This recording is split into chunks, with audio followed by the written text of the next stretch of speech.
Hi everyone, Arjit Nandi here. I'm the interim director for the IHSP. Welcome to our Policy Talk seminar for today. I apologize that my camera's not working, but it's the end of the semester and I think you've probably figured out who I am by now. Really excited for today's talk. We've got three wonderful speakers covering both academia, but also our partners at the Old Mission Brewery. And today, to moderate our talk, we have our close colleague, Milan Riva, who's an assistant professor jointly appointed between the IHSP and the Department of Geography, who's intimately familiar with many of these issues that we'll be speaking about today. So I'll turn it over to you, Milan, to introduce the panelists. Thanks everyone for coming. Thank you, Ari. Hello, everyone. I'm pleased to introduce this Policy Talk webinar on homelessness prevention. Today, we have a great panel of speakers. We have James Hughes, President and CEO of the Old Mission Brewery, Anna Brais, Research Coordinator at the Old Brewery Mission and PhD students in the Geography Department at McGill, and Eric Latimer, Professor in the Department of Psychiatry at McGill, and also Research Scientist at the Douglas Mental Health University Institute. Before starting the seminar, I would like to acknowledge that I am joining you today and that McGill is situated on the traditional territory of the Kanyan-Kahaka, a land which has long served as a site of meeting and exchange between nations. McGill recognized, and I personally recognize, acknowledge, and respect the Kanyan-Kahaka as the custodian of the land from which I am joining you today and on which McGill is situated. So without further ado, let's go to our first panelist, James Hughes. And while we're getting set up, I'm sorry, I will be monitoring the chats. If there's any question, please put them into the chat and there will be time at the end of the session to go over all questions. James, off to you.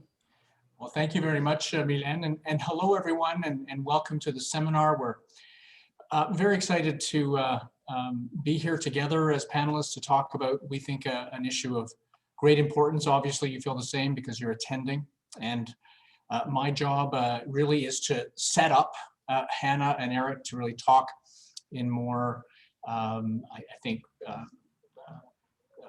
academic, statistical, empirical ways about this particular issue. But I just want to make sure we start off on what is really the reason this is so important, which is the men and women who too often fall into homelessness. And that's been, of course, the job of the Old Brewery Mission for a great many years. I'm trying to advance my screen here, and it's not advancing. I'm just going to escape here. Sorry, folks, I'm going to try that again.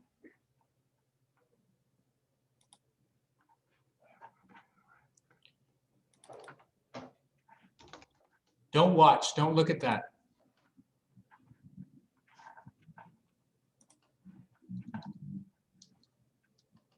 Okay, here we go.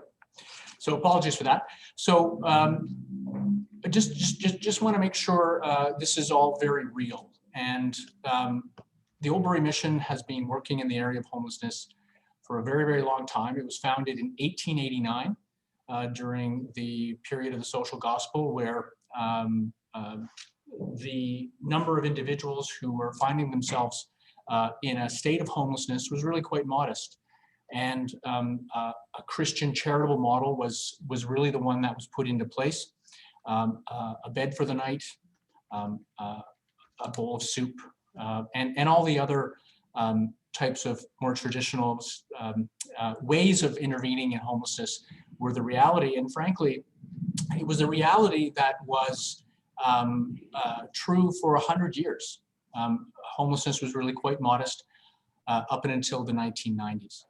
And in the 1990s, during a period of increasing austerity that some of you on the line may remember, a massive number of programs were cut across Canada, including the Affordable Housing Program, a great deal of cuts by the provincial governments to nonprofit organizations started to occur, and to individuals as well, cuts in welfare, cuts in mental health services.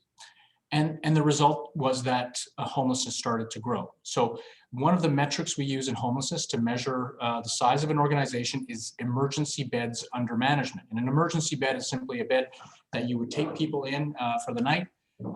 They would have breakfast in the morning and be invited to leave. That is the cycle of homelessness of the type that we saw in the 20th century that it still occurs to some degree today. But the Brewery mission at that time had 150 beds under management, 1993. 10 years later, in 2003, we had 450 beds under management. The Calgary Drop-In Center saw a similar increase from approximately 200 beds up to 1,000 beds under management. It's still the largest homeless shelter in the country. And the growth in these organizations made them very, very big. Some of them got to be called the largest mental health organizations in the country because, of course, at the same time they were growing, mental health institutions were shrinking in terms of their residential capacity. This is the legacy of deinstitutionalization. And the organizations finally decided that the great number of large network of homeless serving organizations across Canada, the United States, Europe, said enough was enough. We can't just be managing homelessness, managing the growth of emergency services. And so the first revolution in homelessness began really in the early 2000s, and it was all focused on solving homelessness, treating homelessness through housing.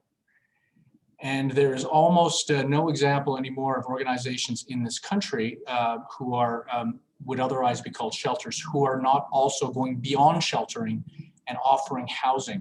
Sheltering, emergency services becoming the pretext to finally case manage, get to know clients, and help them move out of homelessness and into housing. The Old Brewery mission now is very, very proud to say that we have more housing units under management than we do emergency beds under management. We no longer invite anybody to leave during the day. Everyone stays inside. They're offered opportunities to be part of a programmatic response, all with a view to getting them out. La sortie is really at the very center of our work at the Old Brewery mission. And as I say, this is not just us, this is happening right across the country, and we're getting really good at it. We have over 330 beds in our network of housing facilities, ones that we own, ones that we manage, and ones that we just support clients in the private sector to have their own apartment or studio. And we're very, very proud of that, of course. But there's this other fact that we need to be aware of, that according to the 2015 homelessness street count, of course, PIT counts, point in time counts, are our best way to try to determine what the trends are in homelessness. In the 2015 street count that was done, the first one in Montreal history, the person behind that whole PIT count is actually one of our panelists. Eric will be speaking a little bit later. There were 3,016 homeless people on any given night in Montreal. So that was a point in time. There's more people than that. There'll be different number on the subsequent evening. There'll be certainly many more people who are homeless than that, but it gives you that point in time shot of how we're doing. 3 years later, the number had actually gone up to 3,149 people. And the point of this is that despite the first revolution, despite the fact that organizations such as the Old Brewery are helping hundreds and hundreds of people to get housing every year, homelessness is not going down. If anything, by the best evidence we have, is actually going up. Madame la Mairesse said recently, earlier this year, that she thinks the number is potentially doubled in our city, and we're not sure of that, but our sense is the numbers are still going up. Which leads me to a quick story. This is actually a long story. It's actually a long and sorry and sordid story of a poor individual named Pete Montour, who I've written about before. And his story is not unlike many, many others. He was a young man who was at a very early age, 3 years old. He and his brothers were taken into Child Protective Services. and were bounced around the foster care system for a long time. His parents, who actually in this case abandoned him, were themselves both addicts, one to opioids, one to alcohol, and this heritage seemed to follow him because it was not long before he was also using the services of La Toxicomanie in Ontario, where he lived. He was in and out of hospital a great number of times as well, with all kinds of medical issues related to his homelessness.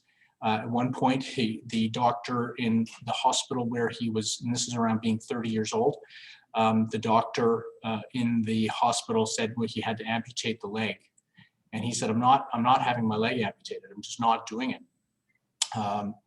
And he purposely had himself arrested and was put into prison for a many number of years. The leg was saved, and he's actually gone on to be a really interesting, meaningful part of the homelessness serving community since then.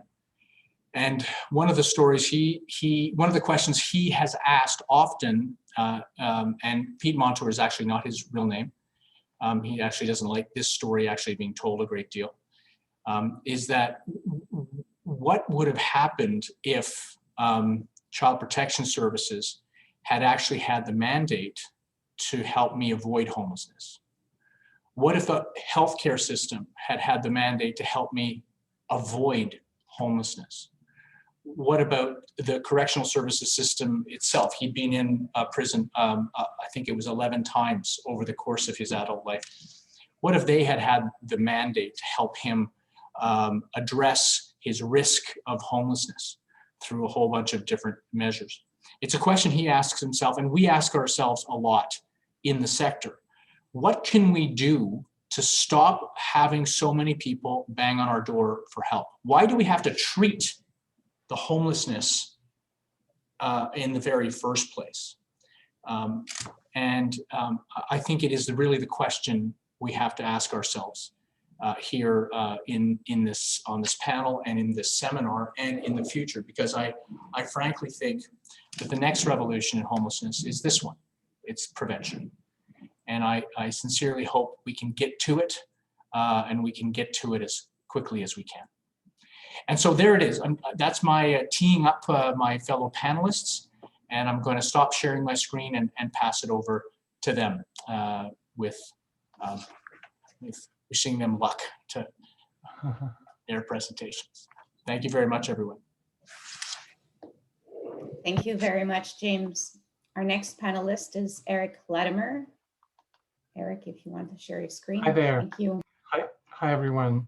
So I'm just going to continue on kind of the line that Jim has started tracing and talk a little bit more specifically about different ways of classifying homelessness prevention programs and some kind of thinking about evaluating homelessness programs as well. And then Hannah will follow with some specific examples. So, but first, I just want to say a little bit more about homelessness. How can we think about homelessness? We usually have in our minds the image of a person who's poorly dressed, unkempt, in the streets, perhaps with a shopping cart. That's actually just a very small fraction of the individuals that we count as homeless nowadays, like in the numbers that Jim showed us a few minutes ago. I think a helpful way to think about homelessness is to classify it along two dimensions. One dimension is, where does the person spend the night on a given night? And that can go from the street through emergency shelters to transitional housing or couch surfing, aka being doubled up with other people. But there's also a temporal dimension, which is kind of transversal. The temporal dimension goes from kind of chronic long-term, the person is always homeless, to situational. And over the course of a year, most people who experience homelessness will be in the situational category. Now, what about the causes of homelessness?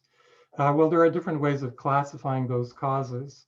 But one way is proposed by Stephen Gaetz, who's kind of one of Canada's best known homelessness researchers, and Gaetz and Dej in a very helpful report called A New Direction of Framework for Homelessness Prevention.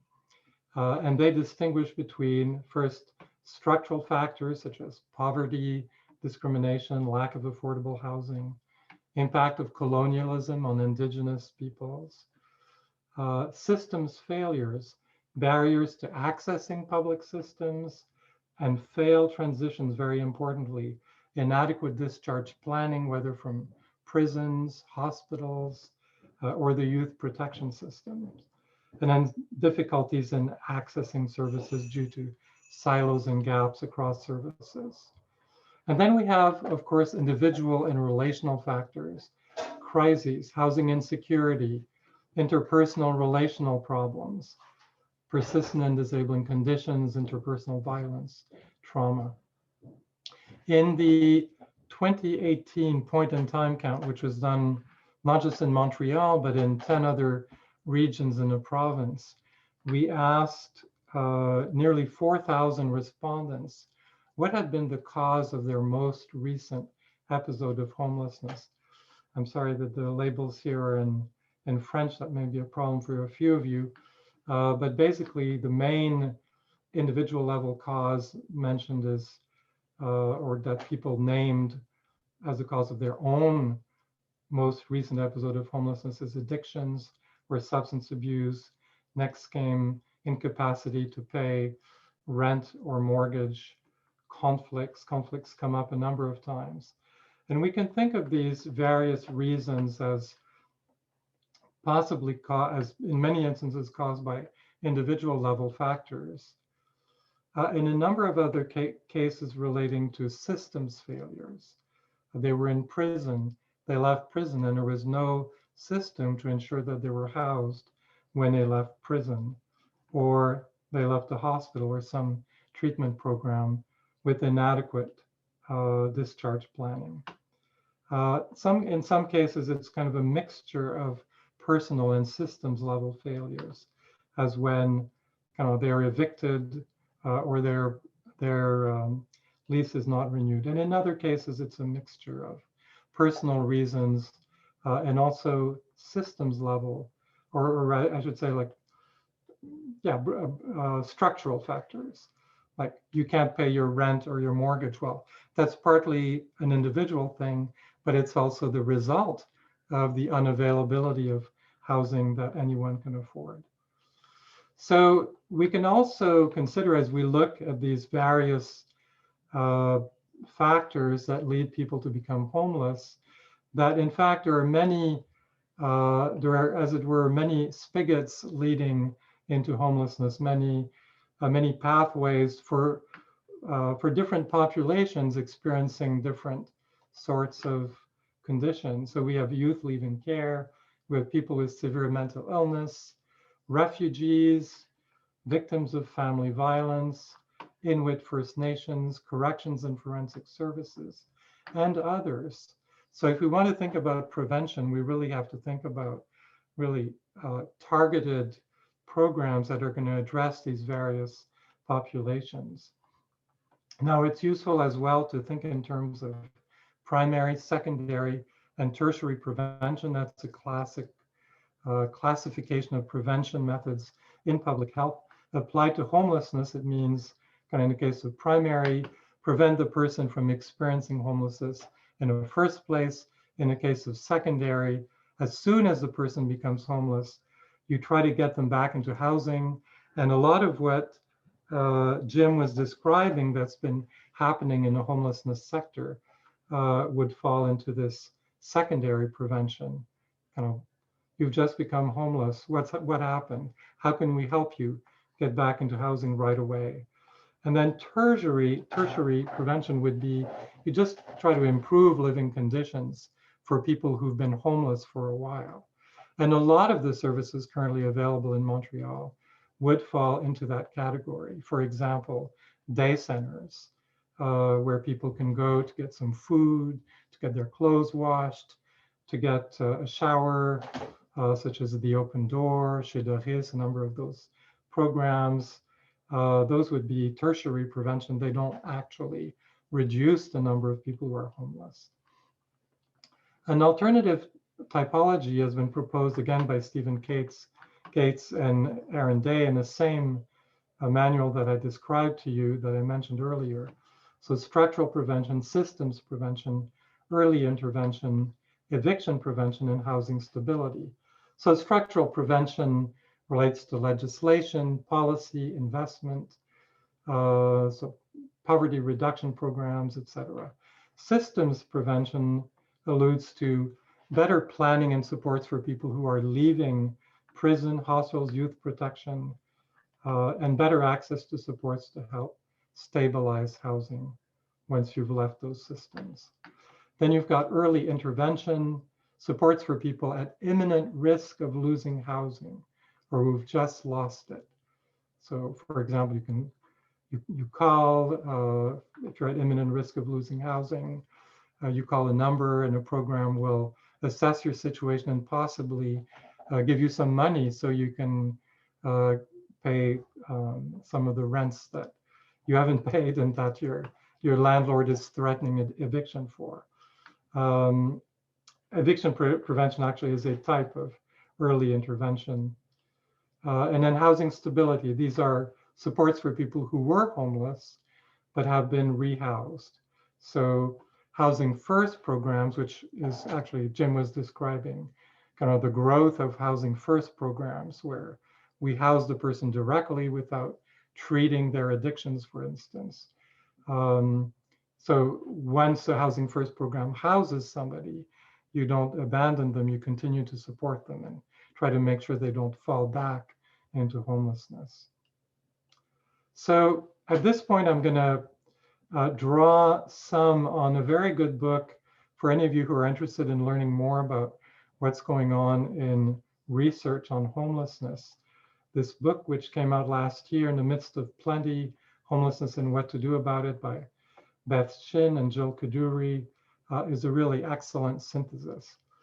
So a basic challenge, so I'm going to talk now a little bit about evaluating homelessness prevention programs. A lot of prevention programs have been implemented, a lot have been conceived.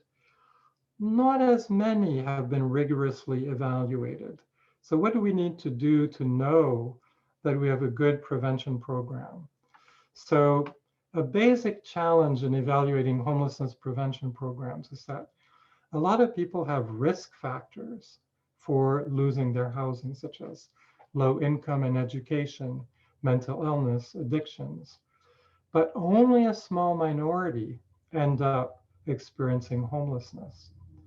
And to illustrate that, so in Quebec on April 24th, 2018, the date of the last count, an estimated 5,789 people were experiencing homelessness. That's less than 1 per 1,000 in the population. So it's really, thankfully, a relatively rare phenomenon in here at any rate. Quebec does better than some other Canadian provinces, but it's overall, it's a relatively rare phenomenon, even in the US. And you can see actually, just as a point of information, that out of that 5,789, nearly 2,000 are in transitional housing, which means they have a decent roof over their heads and food, and only 847 were sleeping in outside locations. So if we want to think about evaluating homelessness prevention programs, there are two criteria, and one is much tougher than the other to evaluate. One is effectiveness. You want to stop people from becoming homeless. And that's actually not very hard to do if you don't have a constrained budget.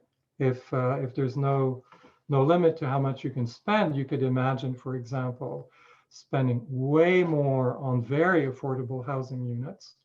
And anybody who calls and needs some financial help to be able to afford even those units, you could give money to so they could afford it.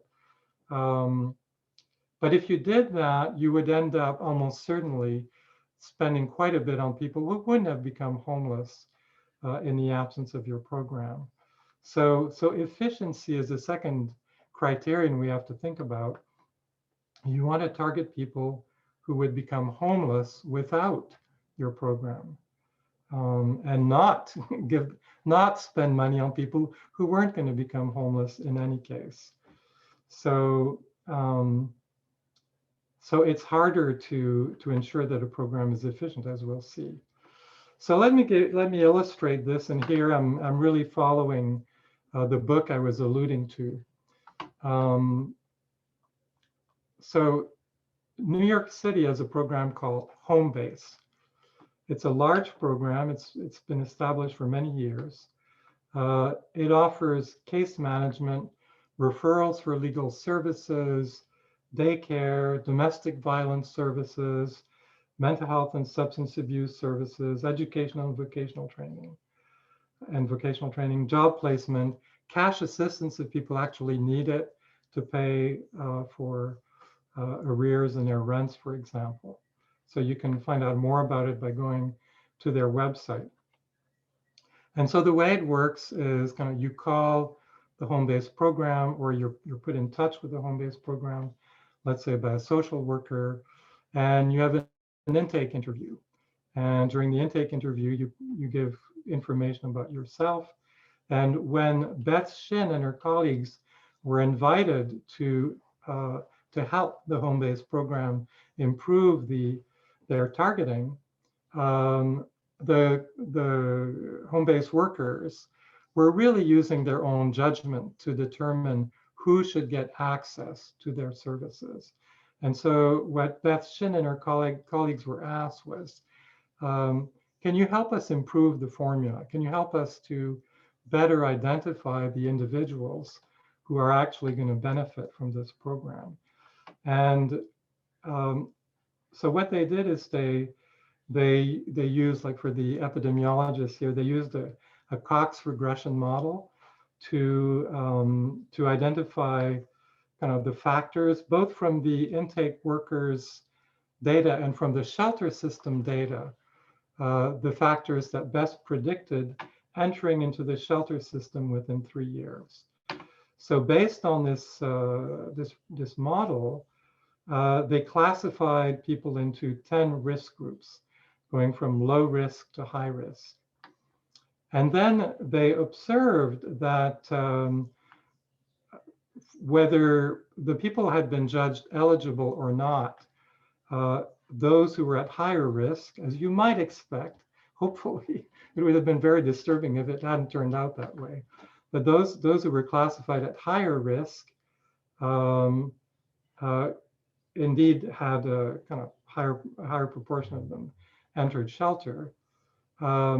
But also that kind of the people who were judged eligible, the higher their risk was, the greater what they noted is that there's a gap between kind of the proportion for a given risk level who were deemed ineligible, who actually end up becoming homeless, and those who were judged eligible and received the services. So the impact of the service can be measured by the gap between these two lines. And what we observe here is that the higher the risk level, actually, the higher the impact of the program. But at the same time, the higher the failure rate, because all these individuals who received services, who were eligible, they received the services, they nonetheless ended up going into the shelter system. Kind of home base was not effective for these individuals. So we see that the failure rate rises as the risk level rises. At the same time, the impact rises as the risk level rises.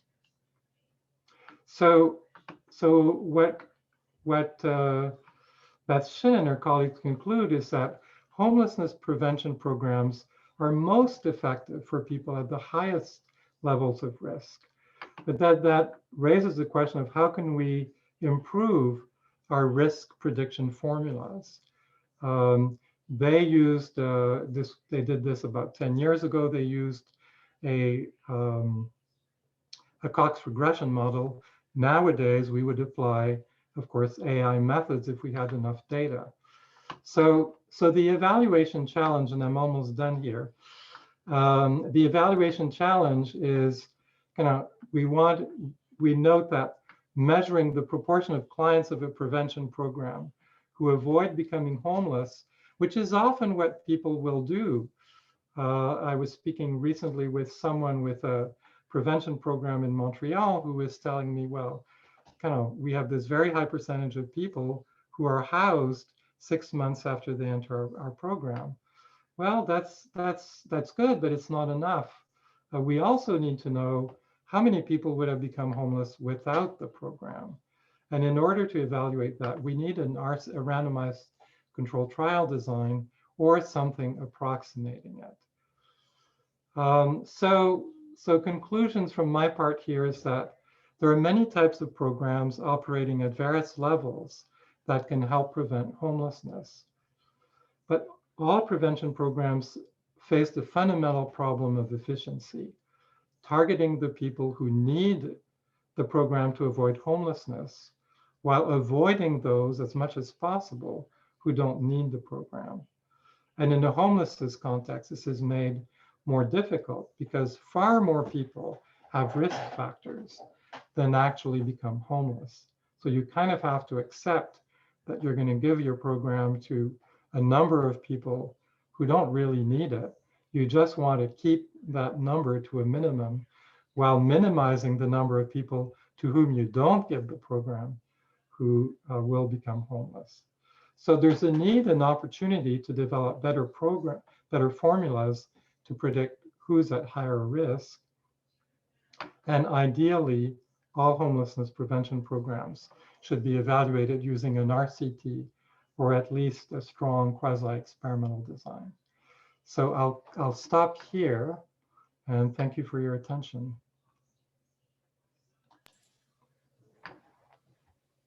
Thank you very much.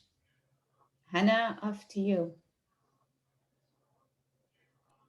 Okay, you guys can see that all right? Yes. Perfect. Great. Okay. Whoops. Whoops. Go back. Okay. I'm just going to minimize this so I can see everybody. Great. So to add on to what Eric was describing, I wanted to give some additional empirical examples of things that have been evaluated in homeless prevention. So to use the classifications that were provided before, I brought up one example of a systems prevention. So it was a prevention at discharge program in London, Ontario. We have another one from Ontario that's eviction prevention. It's the EPIC pilot program. And then I gave an example of an early intervention project that was done in Australia, the Gilon Project, which anybody on the call from Australia will have to forgive my pronunciation of that. So I wanted to give an international example as well as a couple of examples from Canada for us to kind of start thinking about maybe some of the limitations or the strengths of these existing models and what that might mean for further work that we could be doing in Quebec.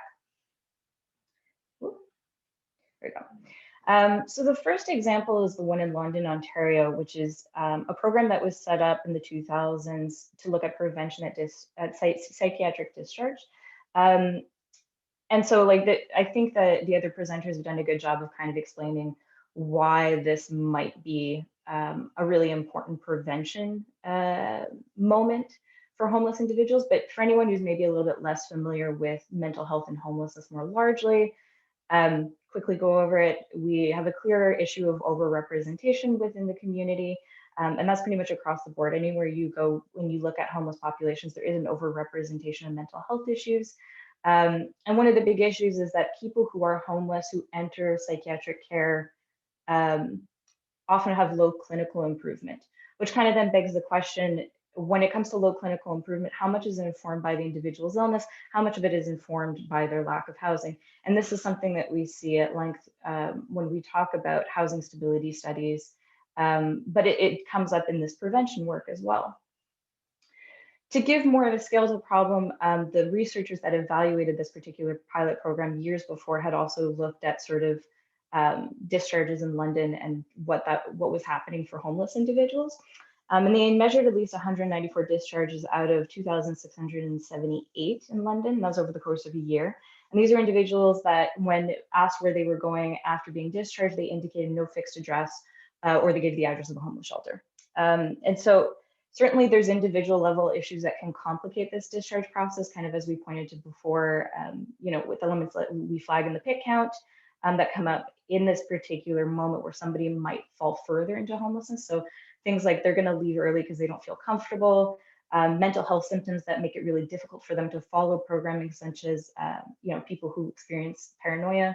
And one thing that they flagged too in this particular study was this lack of community living skills. So often if people enter psychiatric care and there's an expectation that they're going to live with a bunch of strangers throughout their care process, and for a lot of people, not just homeless people, this is really uncomfortable, it doesn't work. There's also, of course, the systemic issues, which we've already kind of talked about. But I think in this particular context, it's important to flag that we're dealing with shorter hospital stays. So we've reduced the amount of time people can stay in care. And that's coupled with when people go to leave and they don't have a home, there's increasingly less housing availability, and housing is getting more expensive. And we all know that across Canada, that's, you know, that's not a unique problem rather. So the pilot program itself was two main components. One was assistance and advocacy in finding affordable housing. This was staff that was provided through the Canadian Mental Health Association. And if I remember correctly, it was additionally supported by the City of London. And these were case managers that really were targeted at when somebody was flagged right off the bat as being, that they have entered no fixed address as their discharge address. They were associated a case manager. The other point that's really important was that they were quickly allocated funds for the first and last month's rent. So in Ontario, landlords can demand a first and last month's rent, which is quite prohibitive to a lot of people who might be more precariously placed. And there was accelerated social assistance allocation. So a lot of the bureaucratic hoops that people typically would jump through to get some of those supports, that was completely accelerated, which is a huge factor for this population.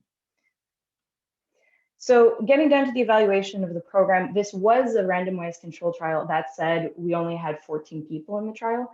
So yes, we're starting to get to a little bit more evidence, but it's not great per se. And in this particular case, the controls were not necessarily, they were not allocated the same supports as the trial, as I just described it, but they were referred to a social worker. So it's not like these were people that were just discharged and left to their own devices. And they were referred from a general hospital and a tertiary care psychiatric hospital. So generally speaking, public psychiatric care. Follow-up was done with interviews at 3 and 6 month intervals. And after 2 days, all trial participants had attained housing, which is pretty incredible. And they had maintained that particular housing at the 3 and 6 month intervals. Once again, though, we're only looking at an evaluation that went at the 3 and 6 month intervals. It'd be really interesting to see housing sustainability further to that. Within the control, all but one participant attained housing by the 3 and 6 month intervals. So again, when we're looking comparison, puts a little bit into question, but that said, results were so dramatic that the control trial was discontinued and the trial was routinely implemented by the time the evaluation was done. So they didn't even have everybody that had been in the control that was still in the control. It had been applied to them by that point. So the next one I wanted to go over was the EPIC program, which is eviction prevention in the community.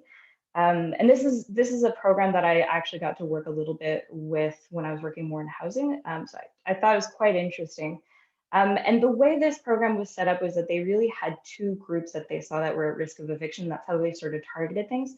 The first one was at risk of housing instability. So these are individuals that are low income, higher risk due to ethnicity, family size, precarious employment, sort of different oppressional accesses that we know statistically put people at a greater risk of eviction.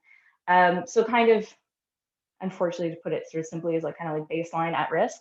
And then in need of multiple supports to achieve housing stability. So they identified this as the at risk of housing instability plus.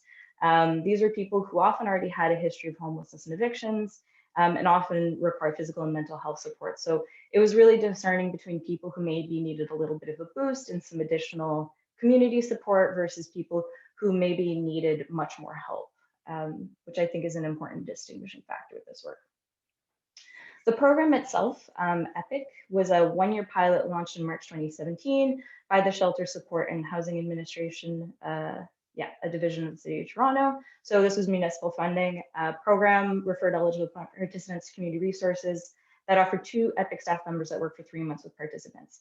And this, just saying from like anecdotally from the way I saw this program when it was implemented, was really the beauty of EPIC, was that they were taking people in community organizations across Toronto that already really had an intimate knowledge of eviction prevention, and then they were allocating the resources to be able to go to people's homes and support them directly in a way that they didn't have the resources to do before, and to really focus on that prevention model. So it wasn't necessarily just helicoptering in new case managers into these community organizations, but it was supporting the work that people were already doing, which was really valuable.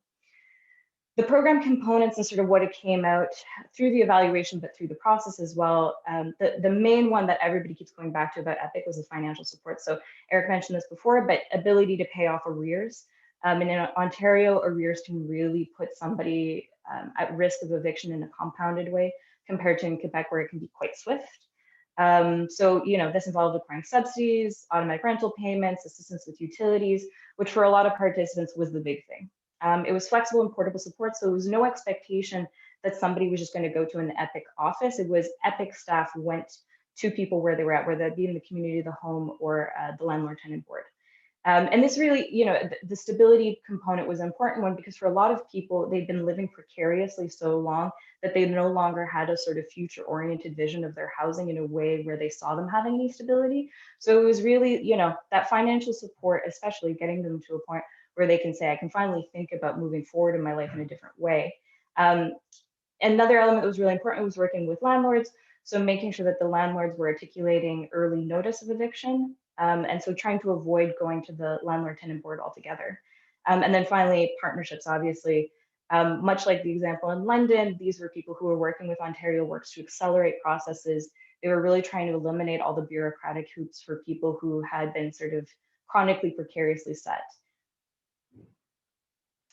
So when we get down to the evaluation of the actual program outcomes, by January 2018, 90% of the clients had been successfully stabilized in their housing. 8% of the clients successfully rehoused following eviction, which is pretty good, all things considered, that these, the people who came into the program were really, truly at risk of eviction. EPIC didn't take everybody, which is maybe one of its shortcomings, but if you were referred to EPIC, it's because you were really kind of at, the final moment before eviction. What gets interesting is that when they went to go measure the overall quality of life for individuals who had participated in EPIC or who were participating in EPIC, clients who are currently in EPIC gave an average of 7 on 10, which is okay. But clients who had been discharged from EPIC, so they had already gotten their 3 months, were at a 5.2, which I really think speaks volumes to the value of a longitudinal program and something that's wrap around and focus on stability on the long term, even for people who are in their housing. I think very often we just leave it at, well, they're in their housing, they're secure in the housing, their arrears are paid, whatnot. But if we're actually thinking about a quality of life rating, there's maybe something to be said for continued case management. So the last example I wanted to talk about was the Gilon Project. This is in Victoria, Australia. And this is really interesting. This is an early intervention youth program. Since the mid-90s, there's been a concerted effort towards youth homeless prevention in Australia, and that comes through the Road Home program. Just as an aside, from a housing point of view, I think this is really interesting because this came forward, or sort of their concerted effort towards youth prevention came at a time when they were also simultaneously divesting from a lot of social housing. So Jim talked about it earlier, that there was an austerity moment, which also happened in Canada at the same time. And this is when they decided that, well, no, but we'll look at youth prevention. So it's kind of an aside, but I do think it's pertinent. The Gilon Project specifically came out of a desire to, one, measure youth at risk while piloting a screening tool. So they used the survey that they would eventually use to screen people in the system. And they took that as an opportunity to survey people at the same time, which was really interesting. They also wanted to expand on the Reconnect early intervention model that had already been happening in Australia, and to kind of think more about something a little bit more proactive. Yeah. So first of all, the Student Needs Survey, this is their screening tool that they had developed and then used as an evaluation method. it was a population screening survey that was really brief. So it was only, I think it was something like 10 questions or something like that, or it gave you 10 risk indicators or a score on 10. So it was pretty, it cut to the chase on a lot of things. And it was issued to all high school students. So it wasn't just issued to students that were flagged as being potentially high risk by their teachers. It was given to all high school students, and it was really developed to be not just an idea of homeless prevention, but it was this idea of universal prevention. So by issuing a screening tool, we're really looking at all sort of adverse indicators for students. And we're not necessarily profiling somebody, and nobody gets left behind because everybody has to go through it. And this worked really with local knowledge on students, and then came with a screening interview if necessary. So it was working with communities. So in terms of the findings, I find this stuff really interesting. The risk rate was pretty much what they had been expecting. It was 1% high risk of homelessness, 3 to 4% at risk of homelessness, which pretty much echoed what they already knew. Demographics of at-risk youth specifically, interestingly enough, 55% were female students, which is the opposite of if you look at the general homeless population in Australia, it's generally 55% men. And then of the Indigenous youth who had been surveyed, 20% were indicated as being at risk. When it came to like the larger factors for at-risk youth, they were 3 times more likely to experiment with marijuana or drugs, have had contact with police or mental health resources. And this to me is like really the best part. Yeah, oh, I will conclude. Yeah, so the students who were doing okay in school, okay, so 51% high risk youth were actually doing okay in school, versus 66% of the at-risk youth were also doing okay in school. So it shows that this was not an indicator that we can necessarily use to ensure that, like, if somebody was not doing well in school, that's not necessarily something that's going to flag that they're at risk. And then we've gathered from the survey that homeless youth on any given night in Gilon, it's 55 to 60 students. So I'm going to skip through and just talk about quickly the 3 levels response, and then I'll finish up for questions. The Gilon Project itself was a 3-tier. So tier 1 was a non-case work approach. So it was really monitoring by the school or agency following the screening tool. Tier 2 is brief counseling or case management by the Gilon Project. And tier 3, that's when the wraparound case management came in, and formal involvement of several agencies. And for anybody who's ever been in the child welfare system, this is a savior. You know, having something that you're really exhausting all your options before you're formalized into the system is incredible. It's super necessary. And a lot of this went with the fact that it was youth-focused, family-centered, really collaborative forms of practice as education, community sector, and health. And it really offered longitudinal follow-up and support, which if you'll remember EPIC, that was something that was a bit of a shortcoming. So I'll wrap it up there so we have time for questions. Thanks so much. Thank you very much, Hannah. Sorry for interrupting. Thank you very much okay. to all speakers. We have about 10 minutes for question officially, but I am told that we can go a little bit over the 1:30 mark. So thank you very much.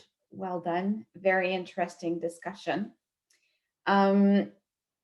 I think I will suggest that we turn to the chat right now. Some of the discussions that were happening amongst the speakers and across the speakers connected with some people who are connected to the webinar around this idea of how can academia contribute and engage with organizations to advocate for housing right and for better housing outcomes. So I would like to turn to Brianna Chang. Brianna, can you please formulate your question to the panelists or your comments? And then Christine Salib and Jane Malenfant also followed up in the chat. So if you could express your ideas, that would be great. Thank you. Great. Thanks, Marlene, and thank you, speakers, for a great talk. Really fascinating. I thought it might be helpful if I just explain a bit about, where I'm coming from for this question. I hope that's okay, Marlene, in terms of time. So I did my master's of epi at McGill, and the topic was about genomic epi of TB. So I think, admittedly, it's a bit more removed from the kinds of social topics that were discussed in this webinar today. And at times it made me really think about, how does the body of evidence that I'm contributing to really map out in terms of meeting local needs. So while reflecting on that, and while reflecting on what was discussed at the webinar, my question really to the panel is, what is the role of researchers in advocacy, if at all? In conversations I've had in the past, I think that concerns or maybe valid constraints have been raised, such as, not every kind of study design is suited to including non-academic partnerships. And, there's also the concern about, how one is maybe perceived in the academic community about engaging in these kinds of partnerships. And secondly, my other related question was, if we were to go beyond individual level, capacity, how can institutions be empowered to support partnerships outside the university in their research efforts? Thank you. Maybe I'm a natural person to at least start answering your question, Brianna. I think the implication that researchers should have in advocacy is a slightly different question from the one of kind of whether research should be conducted in partnership with kind of people from the community, people from the government. Concerning the first question, what I would say is that's a somewhat controversial question in academia. I mean, there are people who will take the position that kind of academics should be entirely focused on kind of the discovery of knowledge and in no way engage in kind of advocating for policy changes or anything that is related to the research their research findings. There's another school that's fairly well represented, to which fairly obviously, I think for people who know what I've done for the past several years, I would belong. That talks about community engaged scholarship. And that takes the view that no, it is entirely appropriate and legitimate for researchers who have expertise in particular topics to speak up and try to influence policy on the basis of research knowledge. So anyway, I won't say any more about that.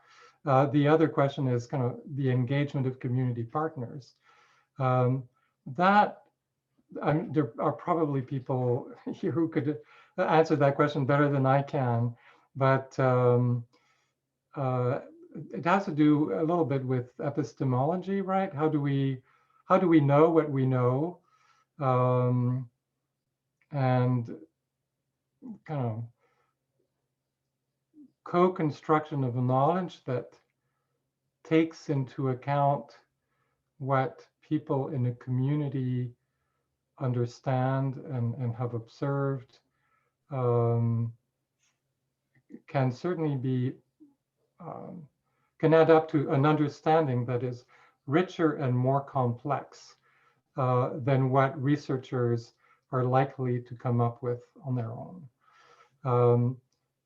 I do think that there is a little bit of there's a lot of push in that direction currently. I think there is admittedly a little bit of a risk that people's responses will, or what people in the community, that experiential knowledge will actually be incorrect, will be based on sort of biases. So I think there is always room for kind of strong research designs, RCTs complemented with qualitative analysis. At the end of the day, I think are what will generate kind of more valid information, but community partners can help us to identify what are the right questions to ask and what do our results mean. So I think I'll stop there and eventually let other people add to what I just said. Thank you. Yeah. I was just going to say really in short, and Eric just kind of touched on this, but I think it's, and I speak from a community point of view and from an academic point of view, My go-to has always been let your advocacy define your research questions and not your research questions define your advocacy. If you can let advocacy and sort of what you know to be seen and lived, whether that be by your own lived experience or by your experience with those with lived experience, you're already off on a better footing than I think a lot of research that aims to maybe serve something in the community. It's a short answer, but that would be my go-to for that. Thank you. James, did you wanted to answer or add something, or can I go to the? I could, but I'm worried that we won't maybe get some Okay. other questions in, so I'll defer. Okay. All right. So I'll just read another question from the chat from Jane Malenfant. And Jane, if you want to jump in, please do so, but we have to do this somewhat quickly. Jane is asking, how does prevention require strong collaboration between housing and homelessness services and institutions like school, child welfare, and healthcare systems? So what would prevention require in terms of collaboration to be successful? Well, this would be a great opportunity, I think, just if you'll permit me, Mylène, to mention a new initiative that is precisely in the bullseye of this very question, which is the new HPPC, so the Homelessness Prevention Policy Collaborative that we have launched, the Old Brewery Mission and the Institute for Health and Social Policy at McGill.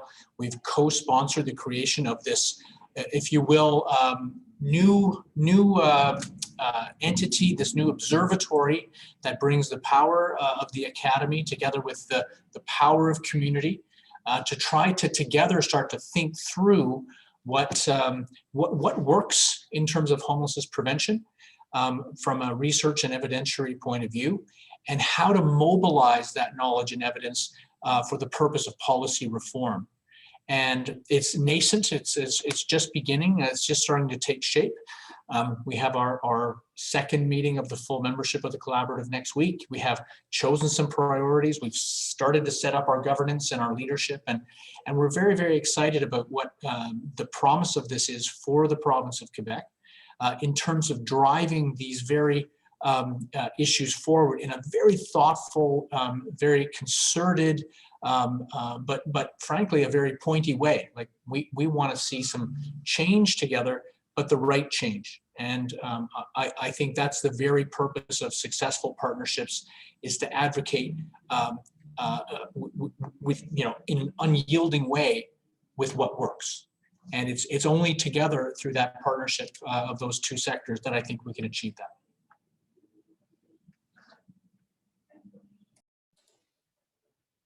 All right, thank you very much. Any additional questions from attendees and participants?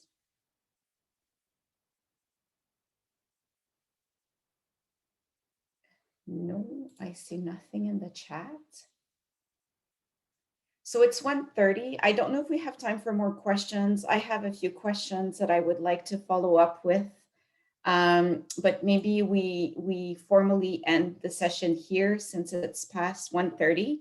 And we thank all the speaker and those of us who can stay online.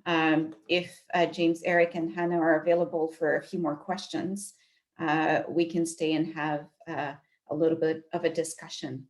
Thank you very much to our speakers. Round of applause, virtual applause, and thank you all for connecting and staying with us. Ari, do you have closing remarks? No, I think that was perfect, Mylène. Thanks so much. I just want to thank James, Eric, and Hannah for putting this on today, sharing these perspectives, and of course for all the work that they're doing in leading the HPPC. I think it's a really exciting initiative. So looking forward to our next meeting. Thank you very much. Bye.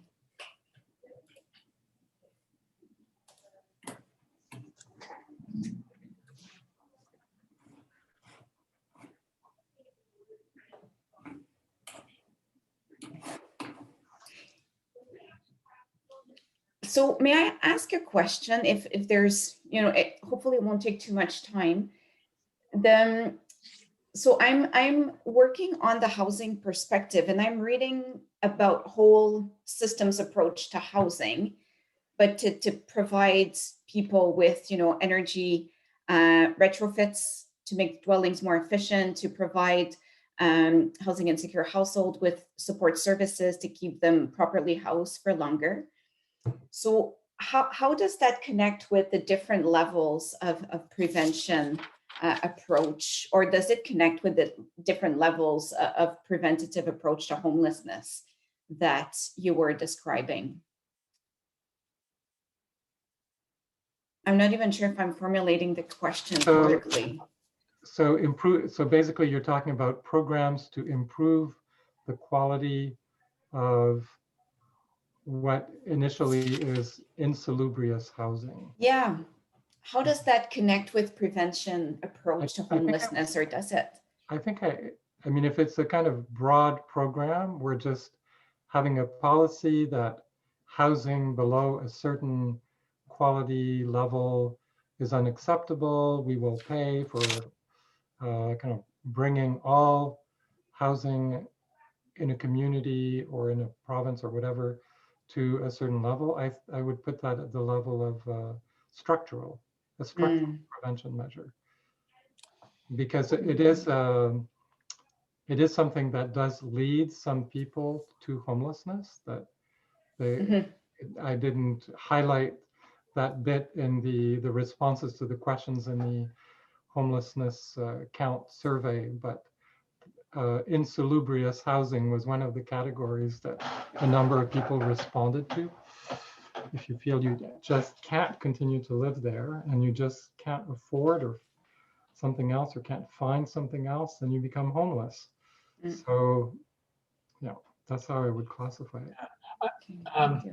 I think you've asked a really interesting question, because I don't think it's just structural. I do actually think it's potentially programmatic or systemic, because I think about our work at the Old Brewery in terms of housing. So we house people who are formerly homeless, in all of a massive diversity of people. And our formula for successful housing, and we have measures of that, over 9% of the people that we house in our own portfolio, in our own network, never return to housing. So we have a recidivism rate that we track, not as well as we could, but we do track it. And we're very proud of that. And the formula is supportive housing. So, but it's not just supportive housing. It's obviously has to be housing that is decent, that is affordable. And if you have that kind of constellation of factors in place, you're going to get those kinds of very, very low recidivism rates. So when you think about what we're doing in terms of treating homelessness through housing, it's, I think, the exact same discourse with respect to some forms of potential prevention. I think the biggest part of a prevention agenda is also housing with supports in decent facilities that are affordable. I think it's the same formula, but it's upstream. And so when you think about it, whether it's the City of Toronto through the EPIC program, or it's the University of Toronto's housing program, the University Hospital Network's housing program in Toronto, they're starting to go upstream and say, we're seeing these people come back over and over and over because they're going through this dark tunnel called homelessness. Well, what if we as an institution take on that mandate? But what would that mandate look like? It's assessing risk. It's actually providing housing with supports that are in decent facilities that are affordable, which are exactly what your issues are. So that's how I think it connects. Yeah, okay. Thank you. I think, and not to be I guess like a stickler on the sort of definition process, but I think depending on the level of insalubrity that an individual is living in, I don't know if I wouldn't consider them not homeless in the first place. And at what point is that even a prevention if the person's already living in housing conditions that are so unfit for dwelling, that, because like, if we, yes, if we only consider absolute homelessness, sure, but I think there's a spectrum of homelessness that I'd want to entertain. That maybe it's not necessarily it's not even a prevention at that point, it's a reaction. it's an intervention. I hear what you're saying, Hannah. I had understood the question to be improving the quality of housing to prevent people from actually leaving the housing. And I think it is homelessness prevention. But you're right. If you're just increasing the quality of the housing and people were just going to stay there without those improvements, then it's not homelessness prevention. It's improving housing quality. Okay, thank you. Yeah. Any other question, or we're wrapping it? I would just say, if I may, Milan, this, and I should have said it, darn, with the full plenary, is that the HPPC, this new collaborative that we're working on, and for those who are still with us, pass the word. Like this is supposed to be a very open invitation for those interested in this issue to join us. You can get in contact with any of us on the panel. Milan is also involved, and I don't know if Jen is still there. Ari is still on there. So, but anyway, we're trying to build something novel and creative and innovative and powerful, and it's going to take a lot of hands and minds on deck. So consider this a wide open invitation to join the fund. Thank you. Indeed. And we'll spread the email, I think, in our network, and maybe to attendees to the talk today, to make sure they have. Brilliant idea. Yeah, If you agree, that's something that we could do. Yeah, is that something you guys want? Yeah. All right, sounds good. Okay. All Great. All right. Okay, everybody. Thank you very much. so much. Thank you. Bye. Thank you. Bye. Bye-bye. Thanks, Jen. Nice to see you all. Yeah.